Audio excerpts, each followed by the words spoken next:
In late 18th century Hesse, Jacob and Wilhelm Grimm grew up in a Germany that was not yet one country, but a patchwork of small states. Their family life changed fast when their father died. Money tightened, plans narrowed, education stopped being a choice and became a lifeline. The brothers learned early that words could open doors that poverty tried to close. That pressure pushed them towards study with a seriousness most children never needed. School rewarded discipline, and both boys leaned into it. They trained their memory, their writing, and their ear for detail. They did not just want to pass exams. They wanted stability for the whole family. But as they read more, they began to notice something else. The German they heard in daily life shifted from place to place, and older expressions carried traces of the past. Language started to feel like evidence, something that recorded who people were and where they came from. That idea widened from words to stories. Around them, traditional tales still circulated, repeated in homes and among neighbors, shaped slightly each time they were told. The brothers treated those tales less like simple entertainment and more like surviving fragments of an older world. If the language changed, stories changed too. And if both disappeared, something larger vanished with them. For Jacob and Wilhelm, collecting the past stopped being nostalgia. It became a way to protect identity itself. In Göttingen, the brothers no longer worked like promising students. They worked like men who feared time ran out. University life pushed them into the habits of scholars, careful reading, comparison, and proof. Old songs, legal customs, and half-remembered sayings mattered because they suggested an older Germany under the surface of modern life. They started treating language as a trail of evidence, not just a subject to admire. That change followed them into their first professional work. Jobs in libraries and offices placed them near manuscripts and catalogues, and the routine taught them discipline. They saw that written records showed only part of the past. Everyday people carried the rest. A tale told at a table could preserve older words and older values better than a polished book. So they shaped a plan. Collect stories like documents. They did not chase entertainment, they chased patterns. If the same story appeared in different homes with different details, that variation became useful. It hinted at how tales travelled, how regions differed, and what stayed unchanged. The brothers aimed to gather many accounts, not one perfect version, then compare them the way they compared texts. Oral tradition became their evidence. German cultural history became the case they meant to build. They stopped waiting for stories to find them and went looking. Letters went out to classmates, colleagues and family friends, asking for tales remembered from childhood and repeated at home.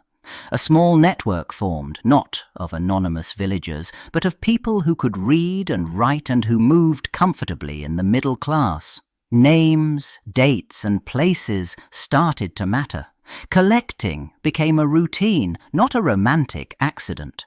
As answers came back, the work turned messier than expected. One person sent a neat, written version. Another retold the same plot from memory and changed the order of events. A friend supplied a tale learned from a nurse, then corrected it with a different ending heard elsewhere. The brothers wrote it all down anyway. Each new contribution tested their hope that a single, stable, original story waited underneath. Soon they faced a problem that also became their method. Contradictions piled up, characters shifted names, motives, even moral lessons. Some versions sounded older and rougher, others felt polished, as if already edited by family retellings. Instead of throwing variants away, they compared them side by side and tracked where they came from. The collection grew into an argument on paper, showing folklore as something living, changing and disputed.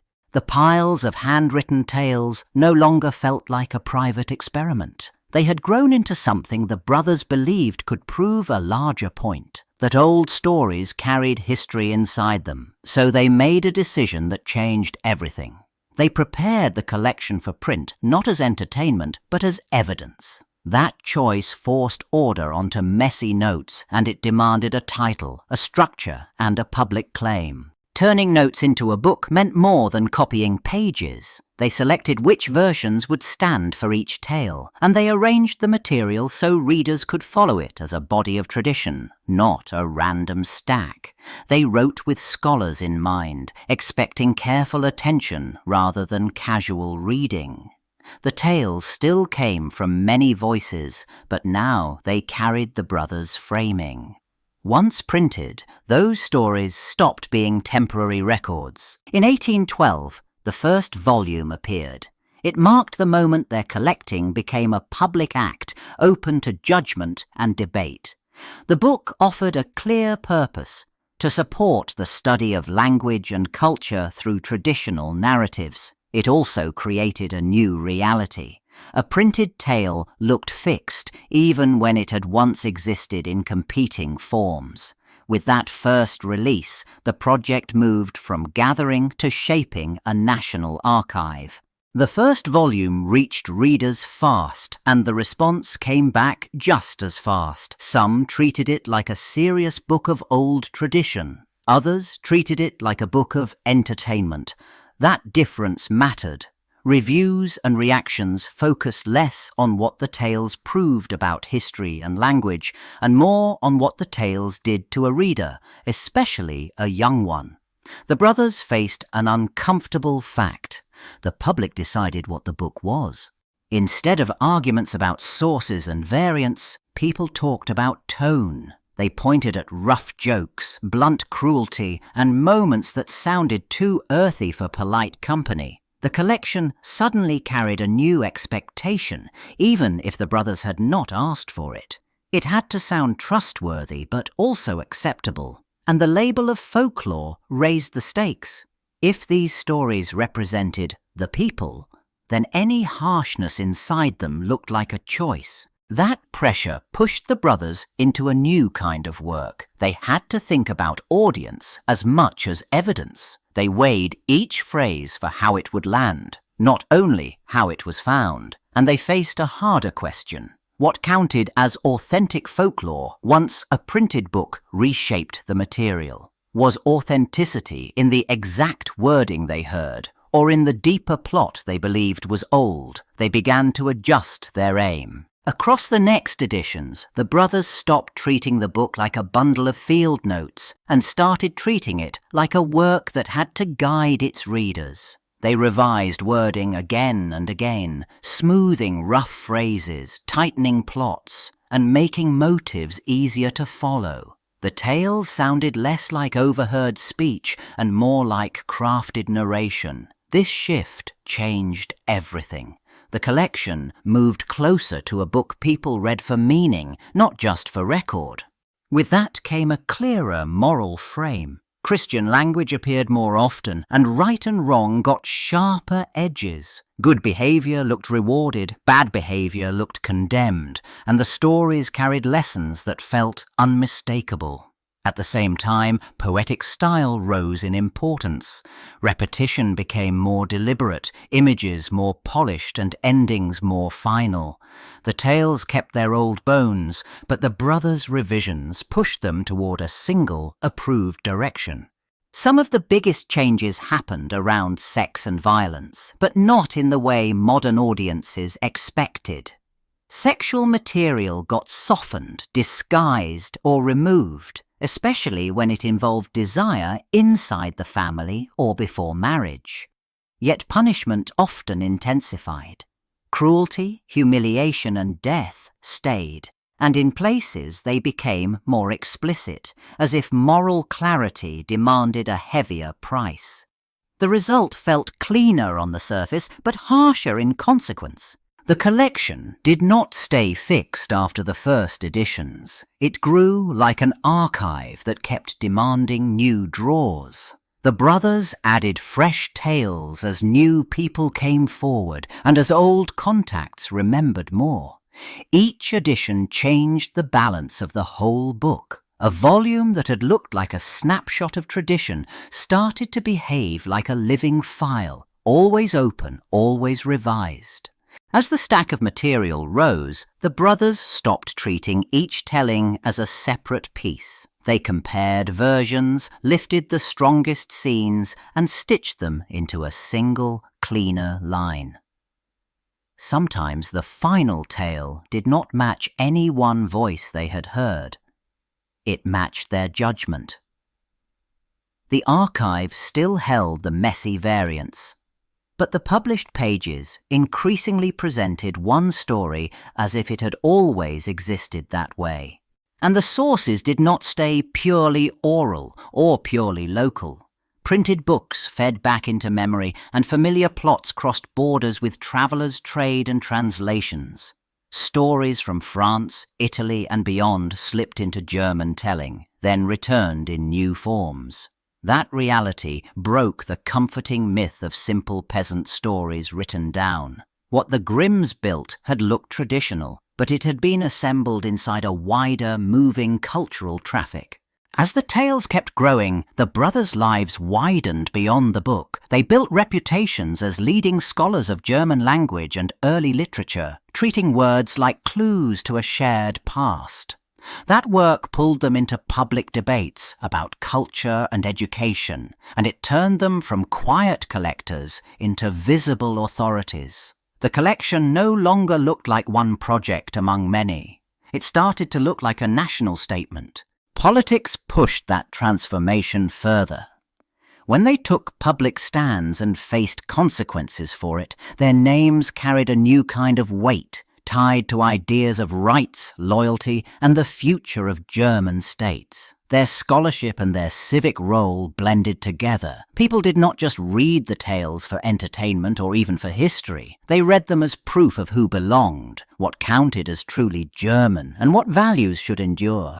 That status followed the stories for generations. The more the brothers were honoured as national cultural figures, the more their collection was treated as a clean window into ancient tradition, even when it had been shaped by choices and revisions. Schools, families, and later publishers leaned on the authority of their names. The Grimms became a stamp of authenticity, and that stamp guided interpretation, making the tales feel timeless, unified, and morally settled.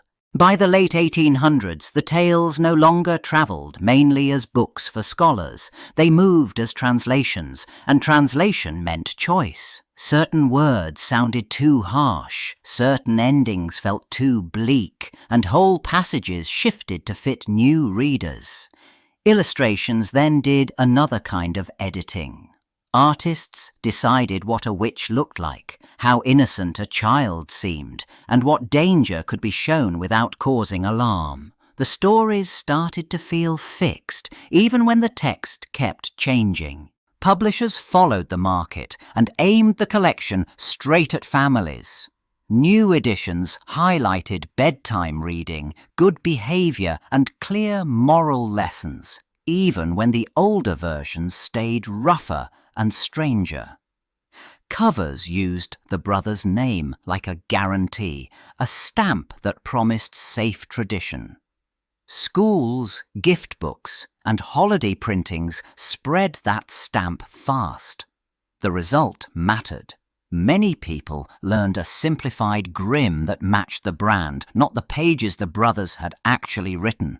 Then performance took over. Stage versions trimmed plots to fit an evening and turned terror into spectacle or comedy, depending on the audience. Film and later animation pushed even further, streamlining characters, adding songs, and reshaping endings to satisfy mass audiences. Each adaptation reached more people than any printed edition could, and with every hit the separation widened. Grimm became a set of familiar plots and images, while the brothers' original shifting texts slipped into the background. In the present day, the Grimms no longer sat safely inside a single familiar book. Scholars compared drafts, letters, and early printings, then built critical editions that showed the edits in plain view. Small changes started to matter. A softened line here, a stricter moral there, a new ending added later. The result felt simple but unsettling. The tales looked less like untouched folklore and more like a long, deliberate construction. That work also changed what people believed the brothers had done. They had collected, yes, but they also shaped. Modern readers could track how stories shifted across editions and how the Grimms responded to audience pressure without admitting it directly. Their early aim had sounded scholarly, almost like a record of a culture. Yet the evidence showed a moving target, a book repeatedly tuned, cleaned and tightened until it read like tradition, even when it had been rewritten. Outside universities, the Grimm name had turned into an industry. Publishers offered bright, child-safe versions that removed rough edges, while films, games and series revived the violence and dread for adult tastes. The same label covered opposite products. That contrast carried the final twist. The Brothers Project had started as a serious attempt to preserve old stories, but it ended as a global brand that kept reinventing them, often far from the original purpose.